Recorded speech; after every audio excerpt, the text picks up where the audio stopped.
So hi guys, finally the test series has been what can I say concluded and आप सब हमारे साथ हैं. We have the panel as well.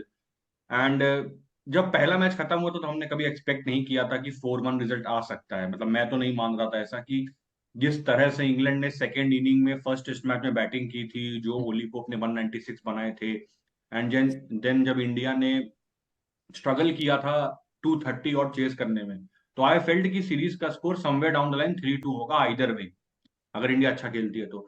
But उसके बाद लगातार 4 टेस्ट मैच जीतना एंड अच्छी परफॉर्मेंस देना, बॉलिंग डिपार्टमेंट में भी बैटिंग डिपार्टमेंट में भी, आई फील कि इंडिया ने काफी अच्छा कमबैक किया है फर्स्ट टेस्ट मैच के बाद.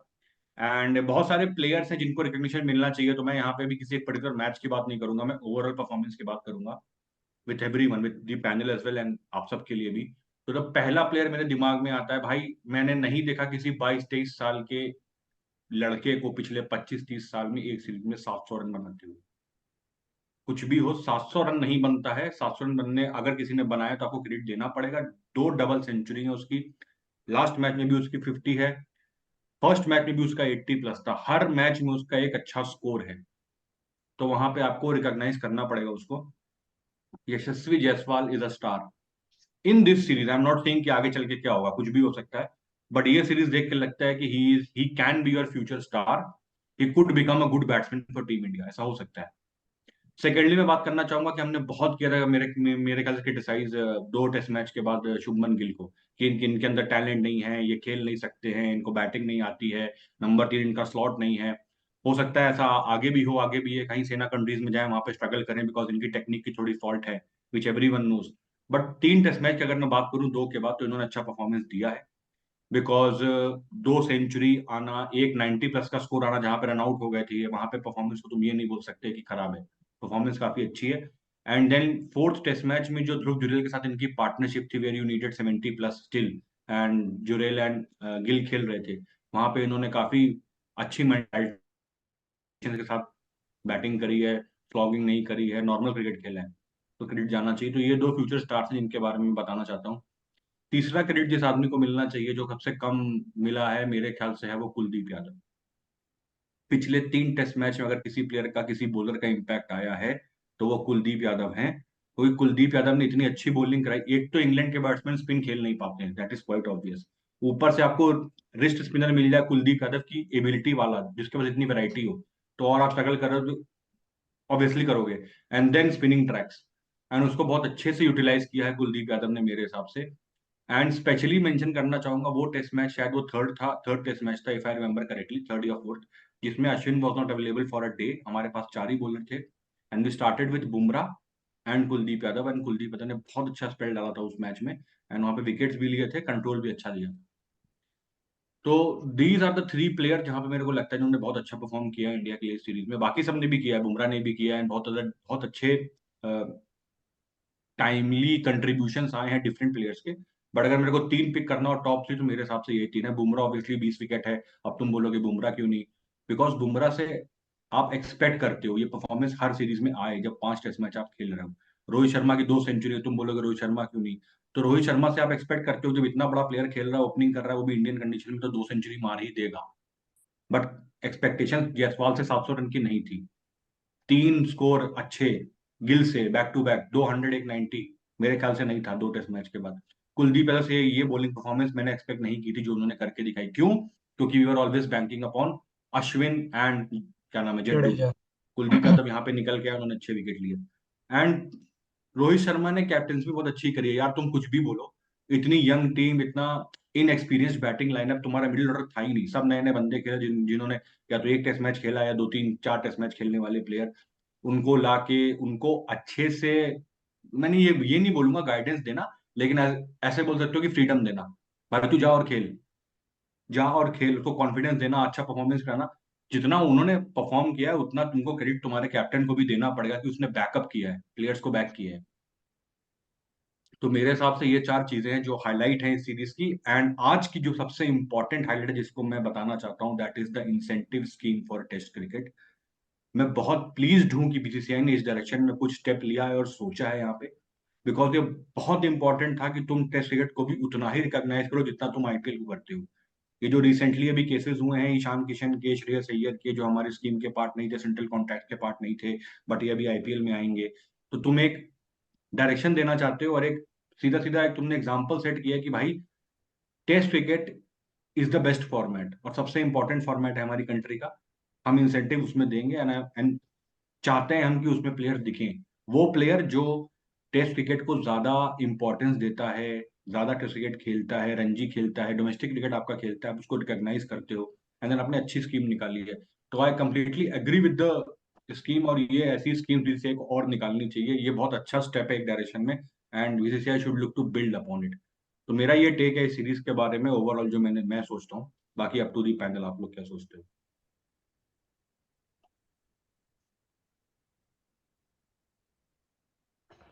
हाँ करेक्टली सेड बिल्कुल मैं, सर। जी तुम आप पहले प्लीज। हाँ, तो जो सर्वेशन ने पॉइंट उठाया सारा सारा वैलिड है एकदम। सीरीज में हम जो स्टार्ट जिस हिसाब से हमने स्टार्ट किया था उस हिसाब से कुछ प्लेयर्स का प्रोग्रेस काफी अच्छा रहा, जैसे शुभमन गिल का रहा। हम एक्सपेक्ट नहीं कर रहे थे, लेकिन उसने अपने आप को इम्प्रूव किया, तो ये एक मैच्योरिटी दिखती है प्लेयर में। जो आगे जाके स्ट्रगल करेगा, ये सेना कंट्रीज में जाएगा, स्ट्रगल जरूर करेगा, लेकिन सीखेगा और सीख के फिर इम्प्लीमेंट करेगा उस चीज को। तो ये एक पॉजिटिव पॉइंट है, सुमन गिल की तरफ से आया है ये। और बाकी अभी जो करंट टेस्ट टीम जो ये दिख रही है मुझे, मतलब कोहली तो आएंगे तो खेलेंगे ही, नो डाउट।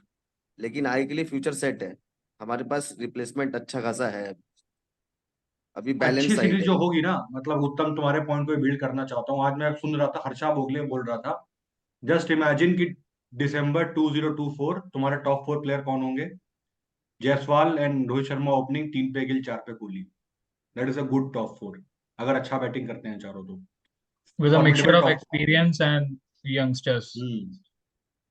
हाँ, उसके बाद एक्सपीरियंस के साथ, एक्सपीरियंस प्लेयर्स के साथ में खेलने के के बाद बाद राहुल आ ये जाएंगे, राहुल भी तो बेटर है, राहुल कौन सा खराब है, राहुल भी नंबर 5 में अच्छे बैट्समैन आज है पे राहुल नहीं खेलेगा प्रॉपर। भाई, हमको लगता है यही सब खेलेगा, सरफराज अरफराज खिलाएंगे अभी लोग।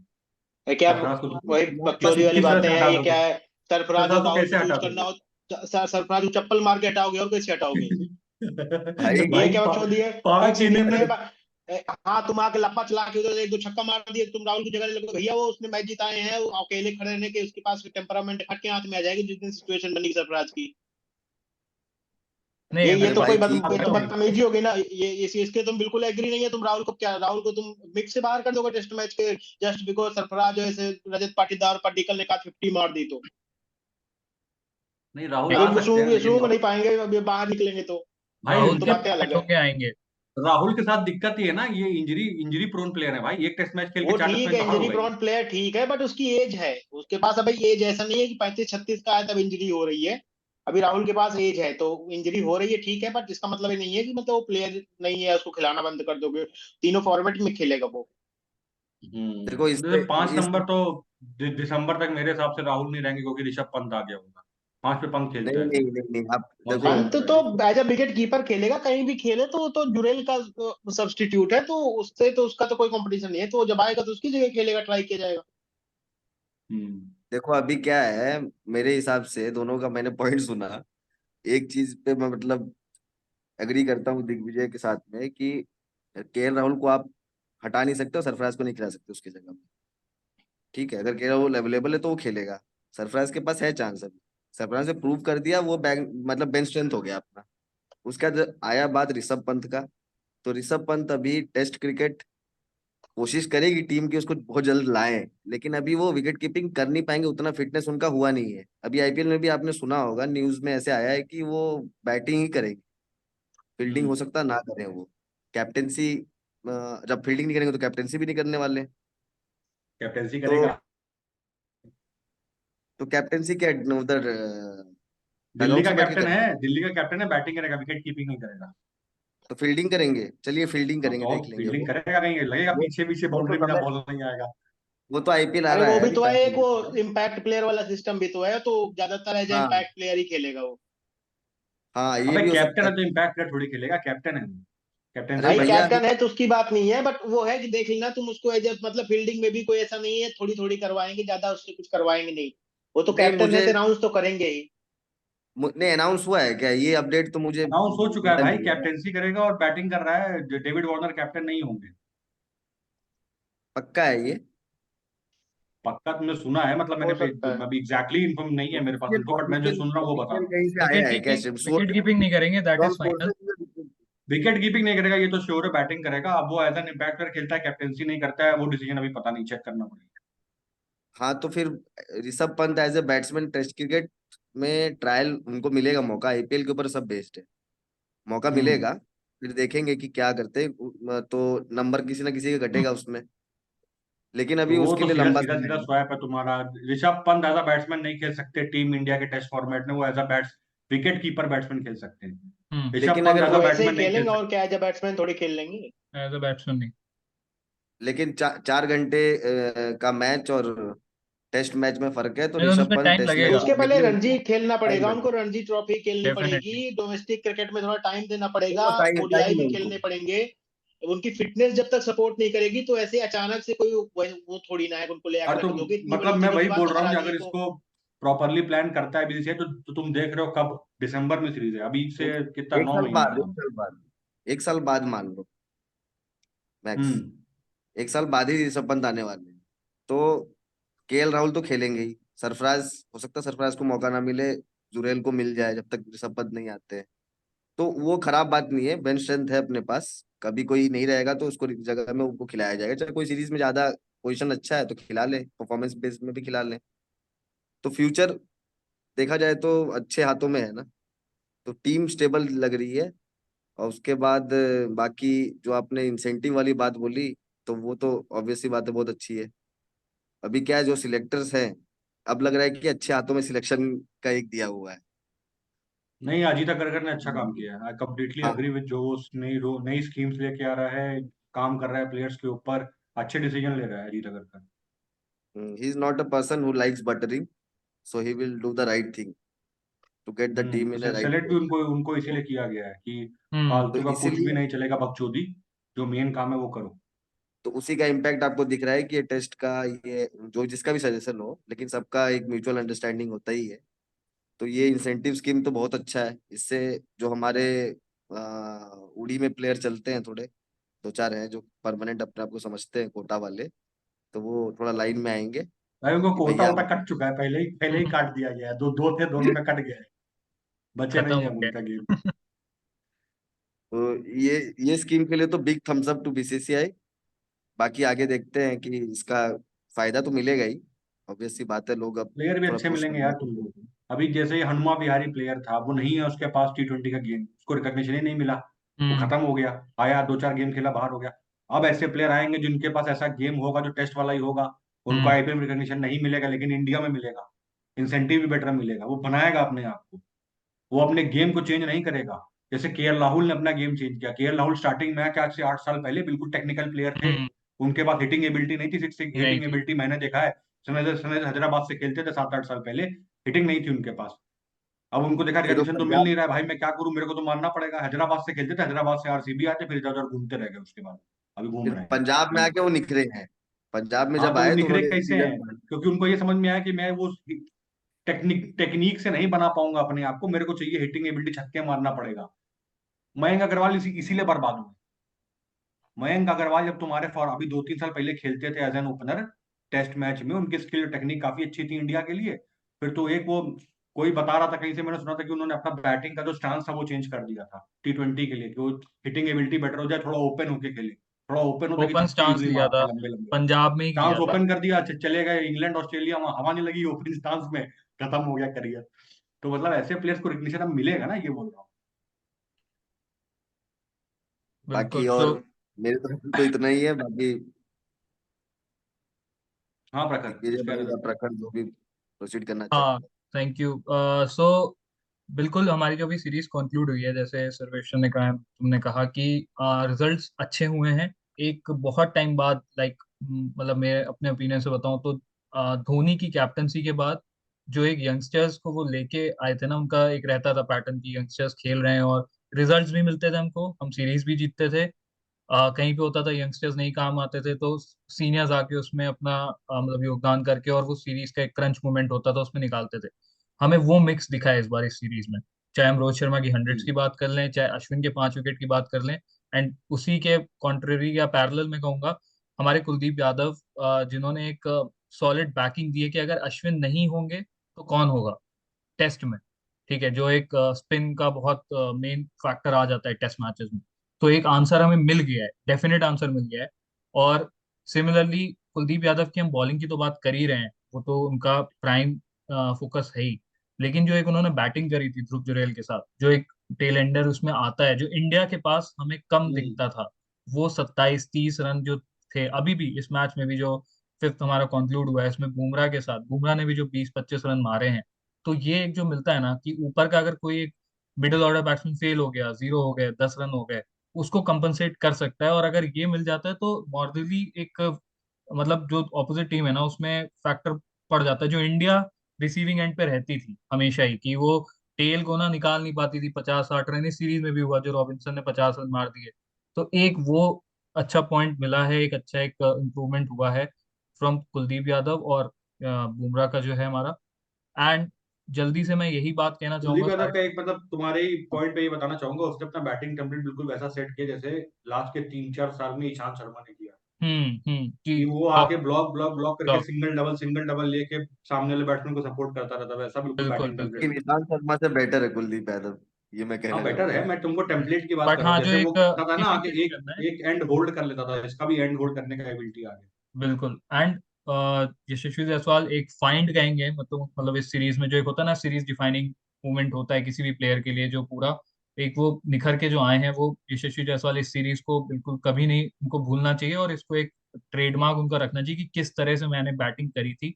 कभी उनके आगे जब भी उनका होता है आउट ऑफ फॉर्म जाते हैं ये एक सीरीज, क्योंकि इसमें काफी चैलेंजेस थे, ऐसा नहीं है कि चैलेंजेस नहीं थे।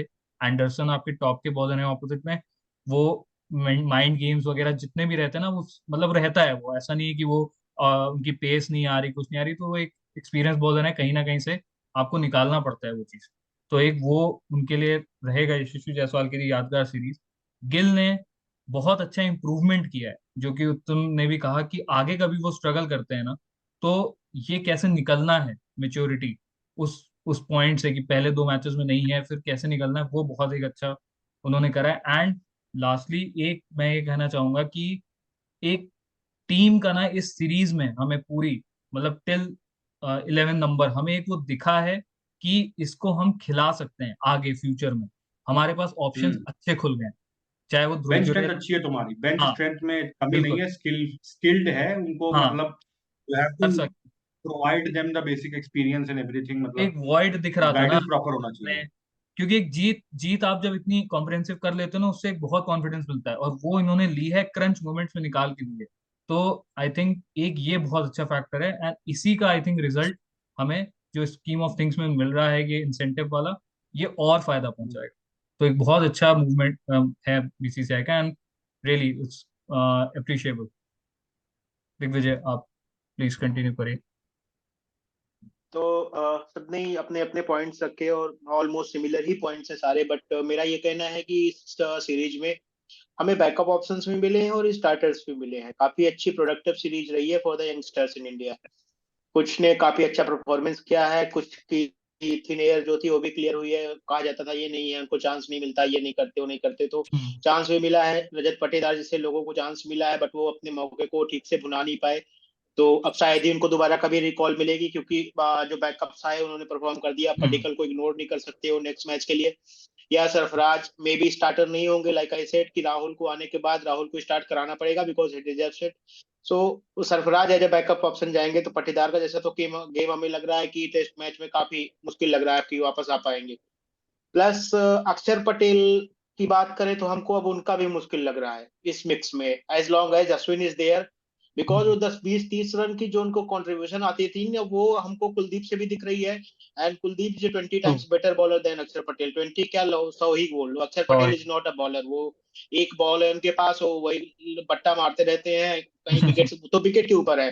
But Kuldeep can do unimaginable, मतलब वो आदमी बोल्ड ऐसे मारता है, मजाक है बिल्कुल। मतलब कहीं से भी किसी एंगल से घुस जा रही है गेंद, किसी भी मतलब ऐसे कम से कम 8 10 बोल्ड मार चुका अपने करियर में, देख लेफ्ट पा रहा, जो समझ में नहीं आया किसी को। लेफ्ट राइट दोनों, मतलब ऐसा नहीं कि स्पेसिफिक की नहीं हाँ, मतलब वो कुछ लोगों को समझ ही, मतलब आज तक जो लोग, ये लोग भूलेंगे नहीं कभी जिंदगी में किसी की बॉल पे बोल्ड हुए, बाबर आजम हो गए, तो जैक हाँ क्रॉली हो गए, या इसके पहले एक दो, तो मतलब 7-8 बोल्ड ऐसे मार चुका है जो कि हमें नहीं लग एडन रहा कि आजकल मार्करम कोई को बोल्ड भूले। मारा था, एडन हाँ मार्करम को बोल्ड मारा मार्करैम को मैं वही बोल रहा हूँ कि 8-10 लोगों को लगभग ऐसे बोल्ड मार चुका है, सारा मिला लोगे तो जो कभी भूल नहीं पाएंगे। मतलब स्किल के मामले में तो हमें लग रहा है अब अक्षर पटेल का भी नंबर कट चुका है, अब वो हमें नहीं लग रहा साल 2 साल वो कभी दिखेंगे इस मिक्स में, और आना भी नहीं चाहिए, बिकॉज 3 स्पिनर से ज्यादा तुम रखोगे नहीं, उससे ज्यादा किसी की टीम में रखने की जरूरत नहीं है, 3 स्पिनर है बहुत है वो। उसी में कभी अश्विन, अभी क्योंकि अश्विन का भी करियर हमें नहीं लग रहा अभी कहीं एनीवेयर नियर की लाइक कोई एंड है ऐसा है। बाहर उनको कम खिलाएंगे, बाहर जडेजा खेलेंगे, जरूरत पड़ने पे कुलदीप भी खेलेंगे। बट अश्विन इंडिया में अभी, मैं सोचता हूँ कि आगे 3-4 साल तक अश्विन खेल सकता है, because the kind of skills ही है, लीडरशिप उसके अंदर है, एक गेम की अप्रोच है, समझ है। तो टीम उसको रखना चाहेगी, मे बी स्टार्टर ना रहे आज के 1-2 साल के बाद, बट टीम उसको रखना चाहेगी एज एन एक्सपीरियंस, और हम्म एक वैल्यू प्रोवाइड करता है जो टीम में, तो थर्ड ऑप्शन रखना is not a bad idea for Ashwin. तो अगर तो अभी 3 साल कम से कम वो खेलेंगे। तो यहाँ पर हमको दिखा कि अक्षर पटेल की जगह जाती हुई दिख रही है हमको। प्लस कहेंगे तो हमारे पास एक फास्ट बॉलिंग के भी ऑप्शंस खुले हैं। आकाशदीप ने एक मैच जो खेला था काफी अच्छा परफॉर्मेंस किया था, in future you can try Akashdeep. अशामी आते हैं, क्योंकि शामी का भी केस हमको इंजरी वाला लग रहा है काफी सारा। तो इंडिया के बाहर तो तुमको पेस बॉलर चाहिए होगा, और जिस रिदम से उसने बॉलिंग की थी, हमें लगता है आकाशदीप बाहर बॉलिंग कर सकते हैं। तो at least we can try for a couple of games, like छोटी सीरीज में कभी ट्राई कर सकते हो उनको कि हाँ क्या चल रहा है क्या नहीं चल रहा है उनका। बाकी तो जायसवाल का सबने देख लिया, शुभमन गिल का सबने देख लिया, तो हमें लग रहा है जो एक अनसर्टेनिटी थी Indian middle order batting lineup के अराउंड की, कुछ पक्का नहीं रहता कौन खेलेगा कौन नहीं खेलेगा, कभी आ जाते कभी हो जाते हैं, वो थोड़ी सी सॉर्ट आउट होती दिख रही है हमको। लाइक अगर तुम ऊपर से देखोगे तो ऊपर से 5-6 बैट्समैन काफी सॉर्ट आउट है। हम्म। जडेजा को भी ऊपर खिलाया जा रहा है, तो कल को अगर राहुल आते हैं टॉप 5 एकदम सॉर्ट आउट है। उसके बाद तुम जडेजा को डाल दो, उसके बाद विकेट कीपर में कब जुरेल खेलते हैं तो ठीक है, नहीं तो पंत आते हैं तो भी ठीक है, तो एक विकेट कीपर खेल सकता है। उसके बाद अपने जो 4 रेगुलर बॉलर्स हैं, जिसमें अश्विन हो सकते हैं या कुलदीप यादव हो सकते हैं, बाकी तुम्हारे पेस बॉलर्स हैं। तो टॉप 7 हमको सॉर्ट आउट लग रहा है, प्लस हमको नीचे की मतलब ये सीरीज काफी प्रोडक्टिव इस केस में रही कि टेस्ट इंडियन टेस्ट टीम को एक विजन मिला है कि किनके राउंड हमें क्या करना है आगे चल के। ये लोग फेल हो हम्म। सकते हैं maybe, but they have the potential to improve, तो कल जाके इम्प्रूव भी, मतलब अगर कोई इनके गेम में कुछ कमी है टिकटॉक और वीडियो बनाने के अलावा अगर ध्यान देंगे तो वो कमी ये लोग दूर कर सकते हैं, इतना पोटेंशियल इनके अंदर है, तो मतलब ये हमें कर 15 सकते हैं। प्लेयर दिख रहे हैं, राइट दिग्विजय, मतलब हमें 15 प्लेयर दिख रहे हैं कि ये हम इनको खिला हाँ सकते हैं। तो मेरा मेरा बिफोर वी एंड एक लास्ट क्वेश्चन है, तुम तीनों से, whoever wants to answer can answer। Batting में हमें बेंच स्ट्रेंथ अच्छा दिखा, हमारे पास है। स्पिनिंग में भी हमको दिखा, विकेट कीपिंग ऑप्शन भी दिख गया, स्पिन में हमको कुलदीप यादव दिख रहा है कि भाई ये कैन बी और मेन स्पिनर। हम्म क्या तुम्हें लगता है कि पेस बॉलिंग ऑप्शन में अभी भी बुमराह, सिराज और शामी के बियॉन्ड हमारे पास कुछ है, या हमने आइडेंटिफाई कर लिया है? मेरे को तो नहीं लग रहा, क्योंकि हमने नहीं प्रसिद्ध कृष्णा ट्राई किया, नहीं मिले हमको, वो पता बात नहीं नहीं हमें बनी। एक चीज मुकेश हमको कुमार ट्राई बहुत किया, नहीं खटकती है। मिली। और आकाशदीप एक ही मैच खेले तो हम कुछ बोलेंगे नहीं। भाई एक मैच एक टेस्ट भाई ही मैच वो मैच। की क्या जहां है, तक बात है तो टेस्ट मैच में जो हमारा पॉइंट ऑफ व्यू है, तुमको एक लेफ्ट आर्म पेसर जरूर चाहिए होता है। हम्म वो शुरू में जो एक एडवांटेज होता है न्यू बॉल के साथ, तुमको एक लेफ्ट आर्म पेसर दे सकता है, पता नहीं ये लोग ट्राई क्यों नहीं करते हैं। हम कह रहे हैं घटिया से घटिया पकड़ के ले आओ, किसी को उठा के तो ले आओ, इन लोगों को जो ले आते हो प्रसिद्ध कृष्णा की जगह तुम किसी एक लेफ्ट आर्म पेसर को क्यों नहीं ट्राई करते हो। नहीं करेगा, फेल हो जाएगा, कुछ करेगा, अरे यार, तुम ले तो अर्शदीप को ही आओ। खिला लो, क्या होगा, नहीं कर पाएगा, खिलाओ अर्शदीप तो। अर्शदीप हो गया, या मोहसिन खान पता नहीं कहाँ इंजर्ड है क्या, हमें नहीं पता उनका आइडिया अभी क्या चल रहा है क्या नहीं चल रहा है उनकी लाइफ में। बट ऐसे 2-3 हम तो बोल रहे हैं Natarajan is not also bat की, मतलब प्रसिद्ध राइट, कृष्णा से तो नटराजन अच्छा था। परफॉर्म भी वाई किया। इज नॉट प्लेइंग, प्रसिद्ध कृष्णा खेल रहे हैं, नटराजन को क्यों नहीं लिया जा रहा। एक मतलब एक लेफ्ट, जैसे एक opener left arm left handed होना बहुत इंपॉर्टेंट होता है टेस्ट क्रिकेट में, वैसे एक लेफ्ट आर्म सीवर भी होना बहुत इंपॉर्टेंट होता है टेस्ट क्रिकेट में। और मिडिल ऑर्डर में भी लेफ्ट आर्म बैट्समैन होना चाहिए, तो एक जो होता है ना कि एक साउथ पॉ एक अलग एडवांटेज ऐड करता है गेम में, उससे अगले टीम को स्ट्रेटजी चेंज करनी पड़ती है। अगर कोई अब तुम दो खेल रहे, दो लोग खेल रहे हैं, दो स्टेट बैट्समैन राइट हैंडर खेल रहे हैं, एक लाइन पकड़ के आदमी फेंकता रहेगा, स्ट्राइक चेंज हो कुछ हो, वो अपनी लाइन पकड़ लिया, उस रिदम बना देता है, वो रिदम बिल्कुल। पे फेंकता रहेगा, एक बॉल अंदर बाहर होगी तुम आउट हो जाओ। बट एक लेफ्ट हैंडर खेलने से थोड़ा सा उसमें एक वैल्यू ऐड होती है कि हाँ कुछ ना कुछ सोचना पड़ेगा, उसको लाइन लेंथ और शिफ्ट यही करनी पड़ेगी। यही पहले की टीम में टेस्ट था। क्रिकेट में बहुत इंपॉर्टेंट है ये, पहले की यही टीम बॉलर के में साथ है। यस। और हमेशा रहा तो है, इंडिया के पास हमेशा रहा है, नेहरा थे, जहीर खान थे, उसके पहले वो मतलब हमेशा इंडिया के पास रुद्र प्रताप सिंह थे, बहुत दिन तक खेले थे, वो भी ऐसा नहीं बुरे बॉलर वो भी नहीं थे। पठान थे, हमेशा एक लेफ्ट आर्म पेसर। अभी कुछ टाइम से देखा जा रहा है एक लेफ्ट आर्म लग रहा है खत्म ही हो गया इंडिया में, कोई मतलब आ ही नहीं रहा है कहीं से, तो बड़ा सरप्राइजिंग ये है। बॉलिंग डिपार्टमेंट पे एक अलग से बात करते हैं, डिटेल सेशन रखते हैं, बात करेंगे फ्यूचर में। सो या, thank you guys, thank you everyone, Thank and you. Same में